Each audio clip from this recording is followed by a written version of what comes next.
ఉన్నాడో ఎవడి నామస్మరణ వలన కేవలము శుభమే జరుగుతుందో వాడిని శివ అని పిలిచారు. మీకు నేను ఒక దేవాలయ ప్రాంగణంలో శివమహాపురాణ ప్రవచన సందర్భంలో మీకు ఒక విషయం విజ్ఞాపన చేస్తున్నాను.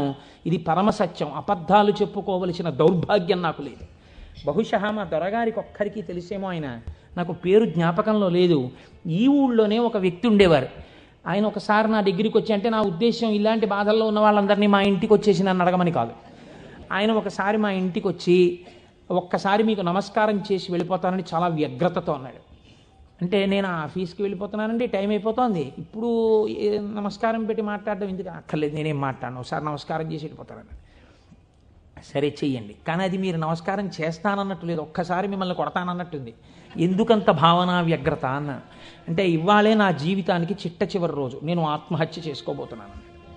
నా మనస్సులో ఎప్పుడైనా శాంతి కలిగితే మీ ఉపన్యాసాల్లోనే కలిగేది. అందుకని మీకు ఒక్కసారి నమస్కారం చేసి ఆత్మహత్య చేసుకుందామని వచ్చాను. మీకు ఒక్కరికే చెప్తున్నాను, మీరు ఎవరికీ చెప్పకండి, సాయంకాలానికి నేను ఉండను అన్నది.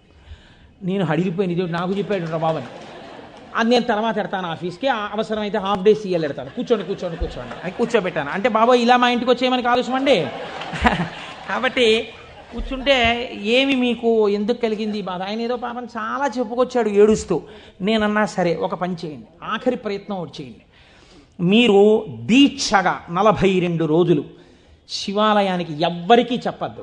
ప్రదోష వేళలో వెళ్ళి శివ ప్రదక్షిణం చేసి మీరు ఏమీ చెప్పకండి. మీరు చెప్పగలిగినంతసేపు శివాలయం అరుగు మీద కూర్చుని శివ శివ శివ శివ శివ శివ ఇదొకటే.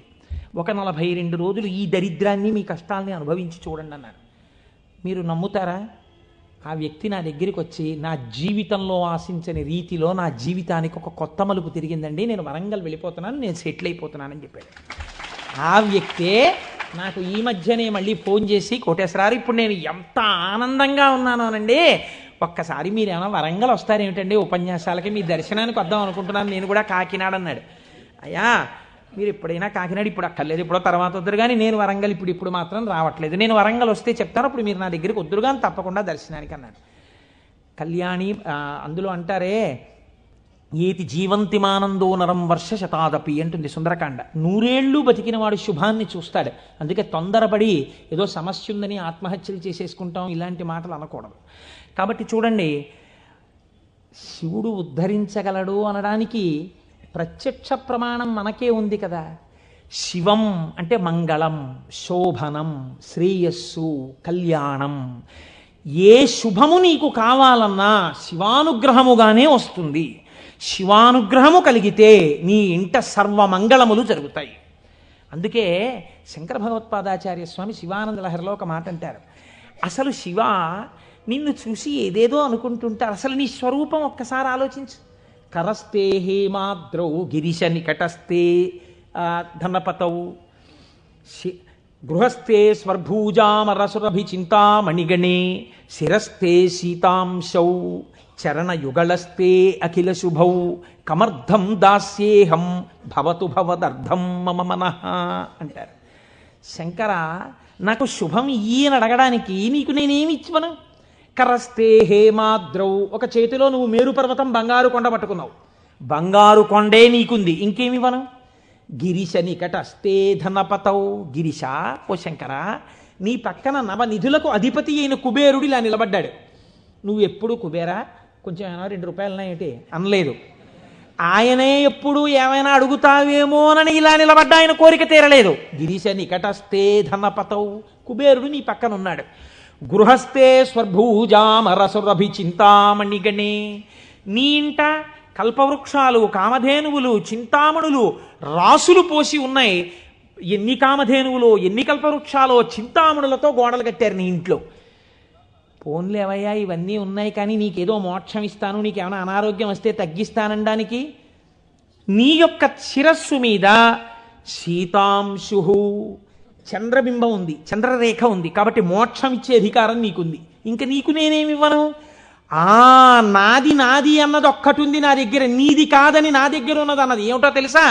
కమర్థం దాస్యేహం భవతు భవదర్థం మమ మనః.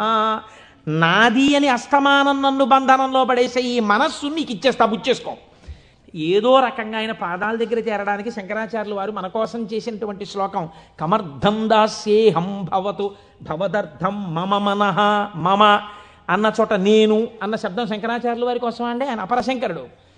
మన కోసం. ఇది జగద్గురువుల యొక్క కారుణ్యం. కనుక అటువంటి శంకరుడికి మీరేమి ఇవ్వాలి? మీరేమి ఇవ్వక్కర్లేదు.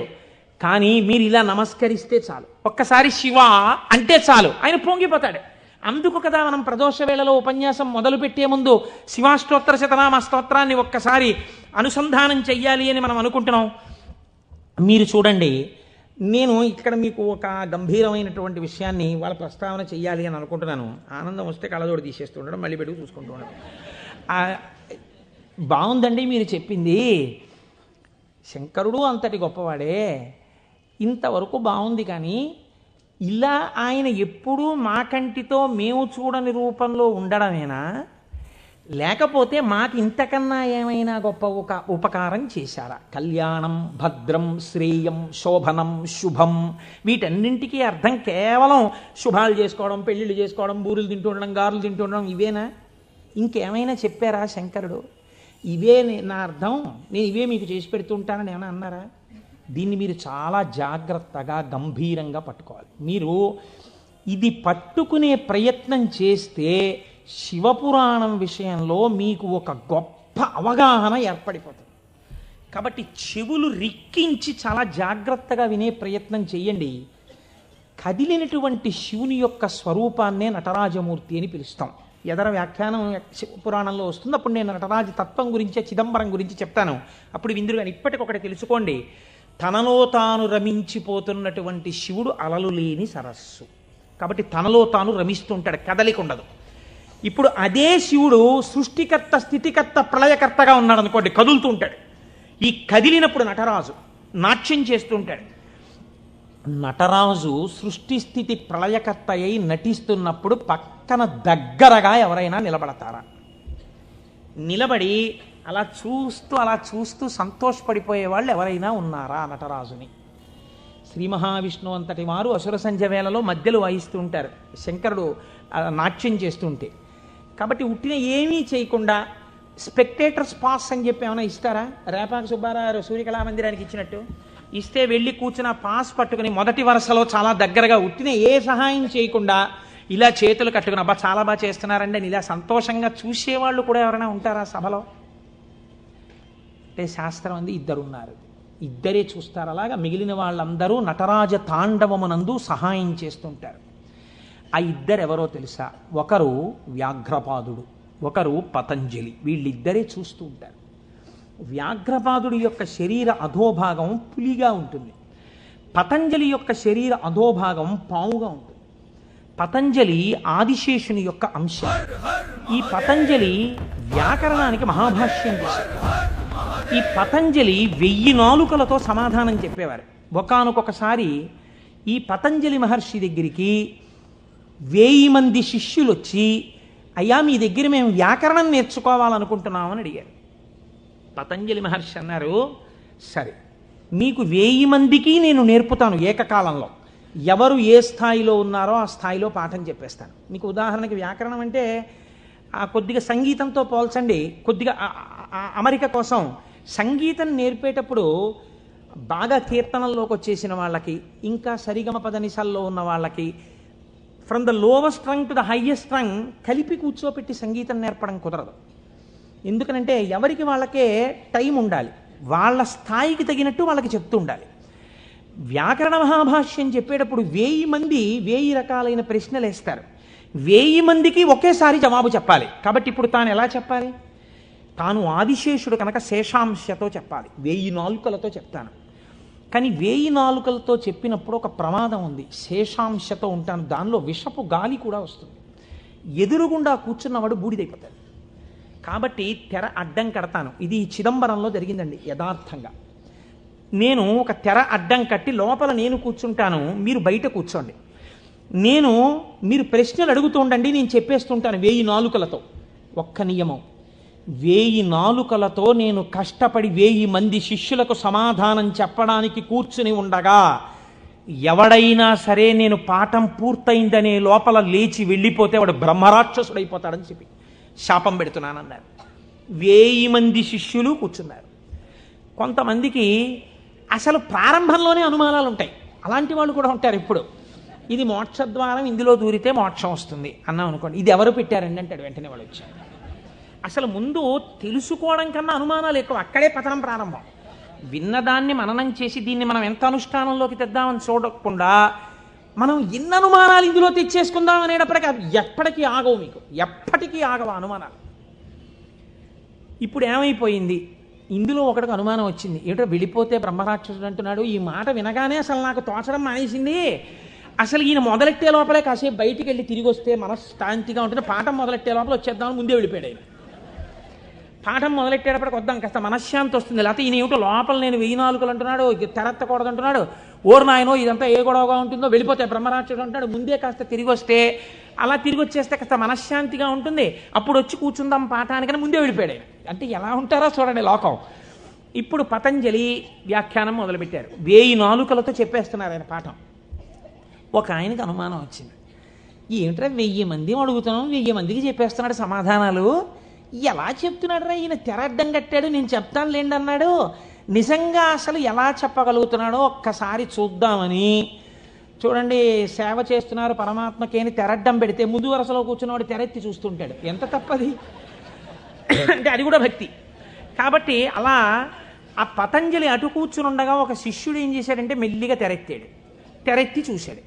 చూసేటప్పటికి విషపు గాలి వాడు ఒక్కడి మీదకే వెడుతుందా? ఈ 999 మంది బూడిదైపోయారు. అట్నుంచి ప్రశ్న ఆగిపోయింది. ఆగిపోగానే పతంజలికి అనుమానం వచ్చింది. ఏదో జరిగిందని ఆయన పాఠం ఆపి లేపి తెర తీసి చూశారు. బూడిద రాసులు ఉన్నాయి. అరేరే చచ్చిపోయారా 1000 మంది అనుకున్నారు. ఇంతలో పాఠం వినడానికి కొంచెం మనశ్శాంతితో వద్దామన్నవాడు వచ్చాడు. నువ్వు ఎక్కడికి వెళ్ళావురా అని అడిగాడు ఆయన. అది నేను చెప్తాను కానీ వీళ్ళు ఏంటంటే 999 బూడిద కుప్పలు ఏమిటండి అన్నాడు వాడు. వాడు బుర్ర మరీ పాడైపోయాడు. ఆయన అన్నారు, కంగారు పడకు, నేను ముందే చెప్పాను కదా తెరెత్తద్దని. ఎవడో ఎత్తాడు, బూడిదైపోయారు. నువ్వు మాత్రం ఒక్క శిష్యుడు మిగిలావురా, మీకు 1000 మందికి పాఠం చెప్తానన్నాను, కనీసం ఒక్కడే మిగిలావు, నీకు చెప్తాను పాఠం అన్నారు. వాడు హడిలిపోయాడు. అయ్యి బాబోయ్ పాఠమే అని. ఇప్పుడు పతంజలి అన్నారు, నీకేం చెప్పను, కంగారు పడకు, నీకు నేను అనుగ్రహించేస్తున్నాను, నీకు వ్యాకరణం అంతా భాషించేసింది, నీకు వచ్చేసింది వ్యాకరణ భాష.